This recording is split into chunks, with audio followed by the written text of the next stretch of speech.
Okay, अस्सलाम वालेकुम। Last lecture में अब हम लोगों ने 3 चैप्टर्स कंप्लीट कर लिए थे, लेकिन आज हम अपना 4th स्टार्ट करेंगे। लेकिन एक टॉपिक मेरे से मिस हो गया था, एंटेरिक नर्वस सिस्टम। हमने पढ़ा था कि ऑटोनॉमिक सिस्टम की फर्दर डिवीजन थी, सिंपैथेटिक, पैरासिम्पैथेटिक एंड एंटेरिक। तो वो हमने कवर कर ली थी। ये मैं इसलिए आज पढ़ा रही हूँ। वैसे तो मिस हो गया था, लेकिन ये कवर इसलिए करवा रही हूँ क्योंकि ना ये समहाउ लिंक्ड है टू 4th चैप्टर, राइट। तो अब एंटेरिक नर्वस सिस्टम में बेसिकली जो है ना, वो हमारे पास हम ग्लैंड्स आते हैं। अब एक्सोक्राइन ग्लैंड्स भी होते हैं और हमारे पास एंडोक्राइन ग्लैंड्स भी होते हैं। तो जो एक्सोक्राइन ग्लैंड्स हैं ना, ये हमारे पास इनके अंदर डक्ट मौजूद होती है, और जो एंडोक्राइन ग्लैंड्स होते हैं ये डक्टलेस ग्लैंड्स होते हैं।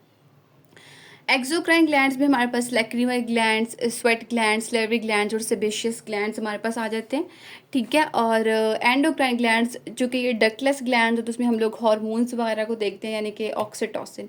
ये डक्टलेस ग्लैंड्स होते हैं, इसीलिए ये जो है ना, ये अपने हार्मोन्स को डायरेक्टली सिक्रीट करते हैं ब्लड स्ट्रीम के अंदर, ठीक है। तो उसके बाद आपको शायद पता होगा कि हमारे पास जो largest endocrine gland, thyroid gland, वो भी हम ग्लैंड्स में ही पढ़ रहे हैं। और उसके बाद जो है, बस आपको ये चीज़ याद रखनी थी कि हमारे पास एक्सोक्राइन ग्लैंड्स, एंडोक्राइन ग्लैंड्स की बात पता होनी चाहिए एंटेरिक में, क्योंकि ये भी आगे जहाँ पे इसका जिक्र होगा वो भी मैं आपको तब वहाँ पे याद करवा दूँगी, ठीक है। अब हम अपना फाइनली और ऑफिशियल चैप्टर नंबर 4 स्टार्ट करते हैं। एंड अगेन आई होप कि आपने 3 चैप्टर्स कवर किए होंगे। ओके, एक और चीज़, एक और कॉन्सेप्ट है जो अभी क्लियर कर लेते हैं 4th चैप्टर को स्टार्ट करने से पहले, ताकि वहाँ पे चीज़ें ना आसान हो। अब हम जो 4th चैप्टर में ड्रग्स पढ़ेंगे ना, हर ड्रग के अंदर या लिखा होगा कि ये टर्शरी अमोनियम है, या लिखेंगे कि या लिखा होगा कि ये क्वाटरनरी अमोनियम है, ठीक है। तो आपको पता हो कि ये क्यों लिखा हुआ है, क्या मतलब है इस ड्रग के। हर ड्रग के अंदर आप इसको देखेंगे ज़रूर। तो हमारे पास पहले टर्शरी अमोनियम देखते हैं कि टर्शरी अमोनियम क्या होगा। जब भी किसी ड्रग के अंदर ये चीज़ लिखी आएगी तो उसका क्या मतलब होगा। हम देखेंगे कि अगर टर्शरी अमोनियम किसी भी ड्रग में मेंशन होगा ना, इट्स मीन्स कि वो जो होगी ना, वो नॉन पोलर ड्रग होगी, ठीक है। इट्स मीन्स कि वो लिपोफिलिक ड्रग होगी। उसके बाद हमारे पास वो इजीली मेम्ब्रेन को क्रॉस कर जाएगी, इजीली ब्लड ब्रेन बैरियर को क्रॉस कर लेगी, राइट। और टर्शियरी अमोनियम जिसमें भी ड्रग में लिखा होगा, इस पे पॉजिटिव चार्ज नहीं होगा। उसके बाद किसी भी ड्रग में अगर क्वार्टरनरी अमोनियम मेंशन होगा, इट्स मीन्स कि वो पोलर है, ठीक है। वो हाइड्रोफिलिक है। हाइड्रोफिलिक है मीन्स पीछे पड़ गए हैं एक कॉन्सेप्ट को, कि वो मेम्ब्रेन को क्रॉस नहीं करेगी, ब्लड ब्रेन बैरियर को भी क्रॉस नहीं करेगी, बिकॉज इसके ऊपर हमारे पास पॉजिटिव चार्ज होता है, ठीक है। और ये हमारे पास हम क्रॉस नहीं करेगी। ये चीज़ आपको throughout the chapters memorise रखनी है, क्योंकि ये हर ड्रग में आप देखोगे।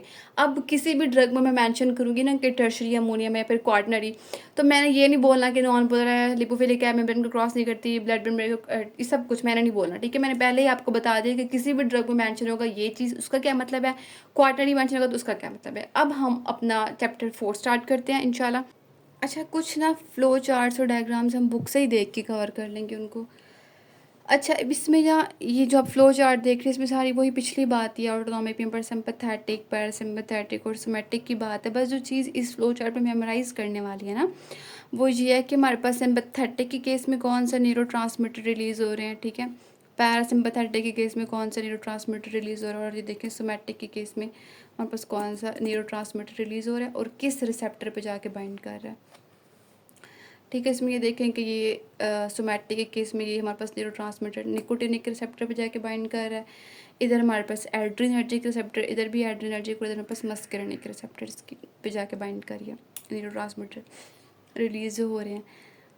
एक चीज़ मैं आपको बताऊं कि हम जो चैप्टर 4 स्टार्ट कर रहे हैं, इसका नाम कोलिनर्जिक एगोनिस्ट है, ठीक है। तो मैंने आपको एगोनिस्ट पहले बता दिया, लेकिन कोलिनर्जिक के अंदर ना हमारे पास 2 तरह के रिसेप्टर्स होते हैं, एक होते हैं मस्करिनिक और एक होते हैं निकोटिनिक। देखें, ये मस्करिनिक और ये निकोटिनिक रिसेप्टर के दोनों कोलिनर्जिक के हमारे पास जो है ना वो रिसेप्टर्स हैं। तो अगर आप मस्करिनिक रिसेप्टर देख रहे हैं, निकोटिनिक, इट्स मीन्स ये कोलिनर्जिक ही है, लेकिन ये उसकी दोनों टाइप्स हैं, समझ आई। उसकी फॉर एग्जांपल हमने उसको उसकी डिवीजन की हुई है इन दोनों रिसेप्टर्स के अंदर। अब हम स्टार्ट करते हैं। एक चीज़ चेक करें कि हमारा चैप्टर का नाम कोलिनर्जिक एगोनिस्ट है ना, राइट। कोलिनर्जिक एगोनिस्ट चैप्टर का नाम है। और और मैंने आपको बताया कि कोलिनर्जिक के ये 2 रिसेप्टर्स होते हैं, मस्करिनिक और निकोटिनिक। इट्स मीन्स कि हमारे पास कोलिनर्जिक रिसेप्टर्स पे जो न्यूरोट्रांसमीटर जो एक्ट कर रहे हैं वो एसिटाइल कोलिन है, इधर भी और इधर भी। ये दोनों हमारे पास कोलिनर्जिक रिसेप्टर्स हैं। और ये देखिए न्यूट्रल, इधर भी एसिटाइल कोलिन, इधर भी एसिटाइल कोलिन। और आगे हम एसिटाइल कोलिन की फर्दर जो है ना वो डिटेल भी पढ़ेंगे। तो ठीक है, आपने सिर्फ इस फ्लो चार्ट में यही चीज़ याद करनी है हमारे पास कि कौन से रिसेप्टर पे जाके कौन से न्यूरोट्रांसमीटर जो है वो बाइंड करे किस रिसेप्टर पे जाके। और मैंने रिसेप्टर्स भी थोड़े बहुत बता दिए, बाकी पिछली बातें लिखी हुई है। अब हम आगे स्टार्ट करते हैं। ओके, जो हमारे पास सबसे पहले जो कोलिनर्जिक न्यूरॉन है ना, हमने उसमें उसकी न्यूरो ट्रांसमिशन पढ़नी है। कोलिनर्जिक न्यूरॉन की न्यूरो ट्रांसमिशन कवर करनी है हमने। तो आपने देखे होंगे डिफरेंट स्टेप्स हैं उसके, सिंथेसिस है, स्टोरेज है, रिलीज़ है, ठीक है, बाइंडिंग है, डिग्रेडेशन है, रिसाइकलिंग है। तो मैं आपको इसे एक डायग्राम में कवर कराती हूँ, बुक से ही चेक कर लेते हैं इसको। सबसे पहले हमारे पास क्या देखें, अच्छा, अब क्या है हमारे पास इस सीन में क्या होता है कि सिंथेसिस, अगर हम एसिटाइलकोलिन की सिंथेसिस की बात करते हैं ना, तो इसमें हमारे पास एक्स्ट्रा सेलुलर फ्लूइड से जो कोलिन है ना वो हमारे पास साइटोप्लाज्म में एंटर करती है। एक्स्ट्रा सेलुलर फ्लूइड से कोलिन, ठीक है, एक एनर्जी डिपेंडेंट सिस्टम के थ्रू अलोंग साथ में अपने आप को को ट्रांसपोर्ट, यानी कि साथ में ही ट्रांसपोर्ट करती है सोडियम की। सही है, तो कोलिन और सोडियम हमारे पास क्या हो रहा है कि एक्स्ट्रा सेलुलर फ्लूइड से साइटोप्लाज्म के अंदर मूव कर रहे हैं, जहाँ पर एनर्जी डिपेंडेंट प्रोसेस के थ्रू, सिस्टम के थ्रू। इधर जो है ना ये हमारे पास क्वार्टरनरी नाइट्रोजन है, ठीक है। मैंने आपको पहले क्वार्टनरी के बारे में बता दिया हुआ है कि वो हमारे पास हाइड्रोफिलिक होती है, यानी कि ब्लड ब्रेन बैरियर मेम्ब्रेन को क्रॉस नहीं कर सकती। तो मैं ये पहले बता दूँ कि ये क्वार्टनरी है, ठीक है। उसके बाद अब यहाँ पर ना जैसे कि हमारे पास को ट्रांसपोर्ट हो जाएंगे हमारे पास साइटोप्लाज्म में, तो एक एंजाइम हमारे पास एसिटाइल कोलिनेस्टरेज मौजूद होता है। एसिटाइल कोलिनेस्टरेज, ठीक है, वो क्या करते हैं हमारे पास के कैटालाइज करता है कोलिन को, इस कोलिन को along with acetyl CoA, this one acetyl CoA, choline को एसिटाइल कोए के साथ कैटालाइज करके उसको उसकी कन्वर्जन कर देते हैं एसिटाइल कोलिन में। और कौन सा एंजाइम, एसिटाइल ट्रांसफेरेजेस, एसिटाइल ट्रांसफेरेजेस हमारे पास एक इधर एंजाइम मौजूद होता है जो हमारे पास क्या करता है, कैटालाइज कर देते हैं हमारे पास कोलिन को अलॉन्ग विद, ये देखिए एसिटाइल को एंजाइम ए के साथ और कोलिन में उसकी कन्वर्जन हो जाती है। यहाँ पे हम क्या पढ़ रहे हैं, synthesis of an acetyl choline synthesise हो रहा है। आई होप पहला स्टेप क्लियर है। कोलिन एक्स्ट्रा सेलुलर फ्लूइड से को ट्रांसपोर्ट करते हैं हमारे पास सोडियम को, और एक्स्ट्रा सेलुलर फ्लूइड से हमारे पास साइटोप्लाज्म में मूव करता है। यहाँ पे इसकी कैटालाइजेशन होती है, कैटालाइज होते हैं along with acetyl co enzyme A, और वो फर्दर कन्वर्जन हो जाती है उसकी एसिटाइल कोलिन में। ओके, सेकंड जो हमारे पास स्टेप होगा ना वो होगा हमारे पास स्टोरेज। एसिटाइल कोलिन हमारे पास जो है ना ये इधर ये जो है ना वेजिकल, प्री सिनेप्टिक वेसिकल्स के अंदर एसिटाइल कोलिन जो है ना वो स्टोर होने हैं हमारे पास, ठीक है। एक एक्टिव ट्रांसपोर्ट सिस्टम के थ्रू हमारे पास क्या होगा कि acetyl choline pre synaptic vesicles के अंदर जाकर स्टोर हो जाएंगी। यहाँ पे मैं एक चीज़ क्लियर करती फिरूँ कि यहाँ पर इन्होंने दिखाया तो सिर्फ एसिटाइल कोलिन हमारे पास प्री सिनेप्टिक वेसिकल्स के अंदर, लेकिन इसके अंदर एसिटाइल कोलिन के साथ साथ एटीपी भी, ठीक है, मौजूद होगा, और हमारे पास प्रोटीओग्लाइकन्स भी मौजूद होगा। लेकिन यहाँ पे हाईलाइट जो चीज़ है दैट इज़ एसिटाइल कोलिन। तो यहाँ पे एसिटाइल कोलिन की क्या हमारे पास स्टोरेज हो रही है। ओके, अब नेक्स्ट स्टेप, अब यहाँ तक हमारे पास स्टोरेज होगी। अभी एसिटाइल कोलिन ने क्या करना है, रिलीज़ करना है। जैसे ही हमारे पास जो है ना वो एक्शन पोटेंशियल जनरेट होगा, प्रोपेगेट होगा, हमारे पास क्या होगा कि जो कैल्शियम चैनल्स है ना यहाँ पर वो ओपन हो जाएंगे। जैसे कैल्शियम चैनल्स ओपन होंगे मीन्स कि हमारे पास क्या हो रहा है, कैल्शियम जो है वो इंट्रासेलुलर मूव कर रहा है। कैल्शियम इंट्रासेलुलर हमारे पास मूव कर रहा है, और इट्स मीन्स कि यहाँ पर जो है ना वो कैल्शियम की अमाउंट इंक्रीज़ हो जाएगी। जैसे यहाँ पे इंट्रासेलुलर कैल्शियम हमारे पास हाइपरपोलराइज हो जाएगा, वो क्या करेगा हमारे पास ये जो एसिटाइल कोलिन है उसको इधर से रिलीज़ करवा के ना फ्यूज़ करवाएगा मेम्ब्रेन, देखे मेम्ब्रेन के अंदर, ठीक है। अब इसकी फ्यूजन हो गई मेम्ब्रेन के साथ, this one due to calcium ions, ठीक है। और हमारे पास क्या होगा कि एसिटाइल कोलिन यहाँ से रिलीज़ हो जाएगा, रिलीज़ हो रहा है हमारे पास। और इस चीज़ को हम इसको ये इधर इस सारी स्पेस को कह रहे हैं हम लोग साइनेप्टिक क्लेफ्ट। अब जब एसिटाइल कोलिन इधर हमारे पास साइनेप्टिक क्लेफ्ट के अंदर आ जाएगा, राइट, इसको हम लोग सिनेप्टिक स्पेस भी कहते हैं और सिनेप्टिक क्लेफ्ट भी कहते हैं।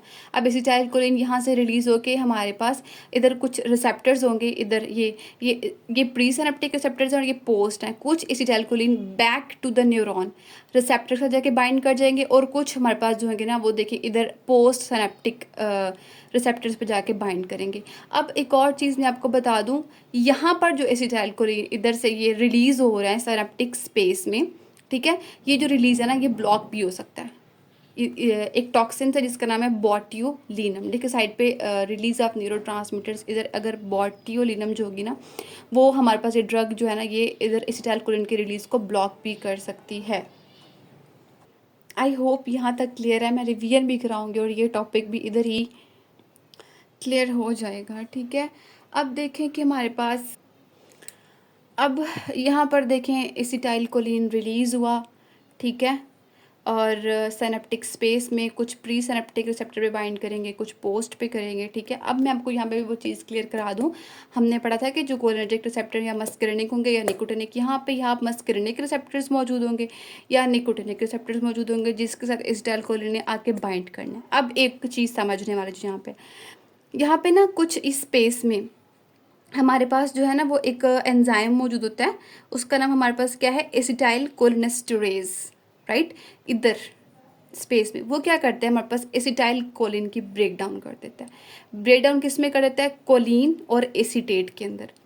कोलिन और एसीटेट की ब्रेक डाउन हो जाती है किस एंजाइम के थ्रू, बाय एसिटाइल कोलिनेस्टरेज एंजाइम इसकी क्लीवेज कर देता है। और एसीटेट जो है फर्दर हमारे पास आगे बाइंड तो करता है लेकिन हमारे पास जो कोलिन है इसकी रीअपटेक हो जाती है। अब ये देखें यहाँ पर कोलिन की रीअपटेक, यहाँ पे जो हमारे पास एक्स्ट्रा सेलुलर फ्लूइड से साइटोप्लाज्म में मूव कर रहा था। आई होप यहाँ तक ये चीज़ क्लियर है। मैं रिवीजन दोबारा करवा रही हूँ ताकि समझ आ जाए। एक और चीज़ यहाँ पर कोलिन की हमने कहा था कि एसिटाइलकोलिन के रिलीज़ को यहाँ पे ब्लॉक कर देती है बॉट्यूलिनम टॉक्सिन ड्रग। यहाँ पर कोलिन के रीअपटेक को ब्लॉक कर देती है हमारे पास इधर भी एक ड्रग है, उसका नाम है हमारे पास हेमिकोलिनियम, जो इसके इधर रीअपटेक को इनहिबिट कर देती है। ओके, शॉर्ट्स हम इसको यहाँ पे कवर कर लेते हैं दोबारा से। हमारे पास कहते हैं सिंथेसिस ऑफ एसिटाइलकोलिन में क्या आ रहा है, एक्स्ट्रा सेलुलर फ्लूइड से हमारे पास कोलिन को ट्रांसपोर्ट कर रही है सोडियम को, ठीक है, साइटोप्लाज्म के अंदर। और ठीक है, यहाँ पर फिर हमारे पास क्या होते हैं, इस एसिटाइल ट्रांसफेरेज एक एंजाइम मौजूद होता है जो कैटालाइज करता है कोलिन को along with acetyl coenzyme A और उसको एसिटाइलकोलिन में कन्वर्ट कर देता है।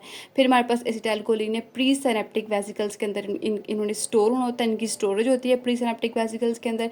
इधर एटीपी भी मौजूद होता है और ग्लाइकोप्रोटीन भी मौजूद होता है। फिर जैसे ही हमारे पास जो है वो कैल्शियम इधर चैनल्स ओपन होंगे, इधर कैल्शियम की हाइपरपोलराइजेशन होगी, तो वो क्या करेंगे, हमारे पास इस प्री सिनेप्टिक वेसिकल्स को डिफ्यूज़ कर देंगे मेम्ब्रेन के साथ, जिससे क्या होगी, हमारे पास एसिटाइलकोलिन रिलीज़ होगी। एसिटाइलकोलिन की रिलीज़ जो है वो ब्लॉक होती है बाय ड्रग बॉट्यूलिनम। और उसके बाद हमारे पास यहाँ तक ये एसिटाइलकोलिन जो है ये वैसे मैं आपको बता रही हूँ कि ये इधर ये ना कह लीजिएगा कि अगर बॉट्यूलिनम इसको ब्लॉक करिए तो फिर ये रिलीज़ क्यों हो रही है। वैसे एक ड्रग के बारे में बता रही हूँ कि वो इसको यहाँ पे ब्लॉक कर सकती है। अभी फिलहाल इधर इसका कोई काम नहीं है उसका, लेकिन अभी जो सिंपल मैकेनिज्म है वो यही है हमारे पास के सिनेप्टिक वेसिकल्स जो है वो डिफ्यूज़ होती है मेम्ब्रेन के साथ। और फिर यहाँ से क्या होता है, हमारे पास एसिटाइलकोलिन रिलीज़ होते हैं। एसिटाइलकोलिन रिलीज़ होकर हमारे पास इधर रिसेप्टर्स जाके बाइंड कर देते हैं। यहाँ पर मौजूद होते हैं एसिटाइल एंजाइम मौजूद होते हैं हमारे पास एसिटाइल कोलिनेस्टरेजेस, जो कि एसिटाइलकोलिन को क्लीव कर देते हैं कोलिन और एसीटेट के अंदर, ठीक है। फिर जो हमारे पास कोलिन है उसको वो दोबारा रीसाइकिल हो जाती है, रीअपटेक हो जाती है दोबारा, ये देखिए यहाँ पर। और कोलिन जो है इसको दोबारा से अगर हम लोगों ने इसकी रीअपटेक को इनहिबिट करवाना है तो हम यहाँ पे जो है ना वो ड्रग होगी हेमिकोलिनियम जिसको इनहिबिट करेगी, और यहाँ पे बॉट्यूलिनम है, ठीक है। आई होप कि ये इसका सारा हमारे पास ये आपको पाथवे सारा कुछ क्लियर हो गया होगा। अब हम नेक्स्ट स्टार्ट करते हैं अपने कोलिनर्जिक रिसेप्टर्स।